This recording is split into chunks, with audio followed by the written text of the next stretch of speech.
అందరికీ నమస్కారం. ఈరోజు వీడియోలో మనం భీష్మ అష్టమి అంటే ఏంటి?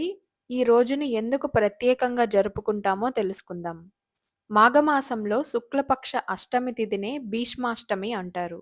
ఈ రోజునే మహాభారత వీరుడు భీష్మ పితామహుడు ఉత్తరాయణంలో శ్రీకృష్ణుడి సన్నిధిలో దేహత్యాగం చేశాడు. కాబట్టి భీష్ముడు ఇచ్చిన ధర్మ ఉపదేశాలను ఈరోజు మనం స్మరించుకుంటాము. అలాగే పితృదేవతలకి ఈరోజు తర్పణం ఇవ్వడం అత్యంత శుభకరం. ఈరోజు తర్పణాలు ఇస్తే పితృదోషాలు తొలగుతాయని నమ్మకం. అలాగే ఆయురారోగ్యాలు, కుటుంబ శాంతి కూడా కలుగుతుంది.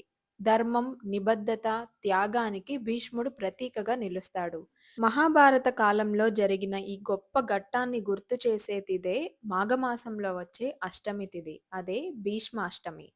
భీష్ముడి అనుగ్రహం వల్ల అందరూ సంతోషంగా ఉండాలని కోరుకుంటూ, వీడియో నచ్చితే లైక్ చేయండి, షేర్ చేయండి. అలాగే జై శ్రీకృష్ణ అని కామెంట్ సెక్షన్‌లో కామెంట్ చేయండి.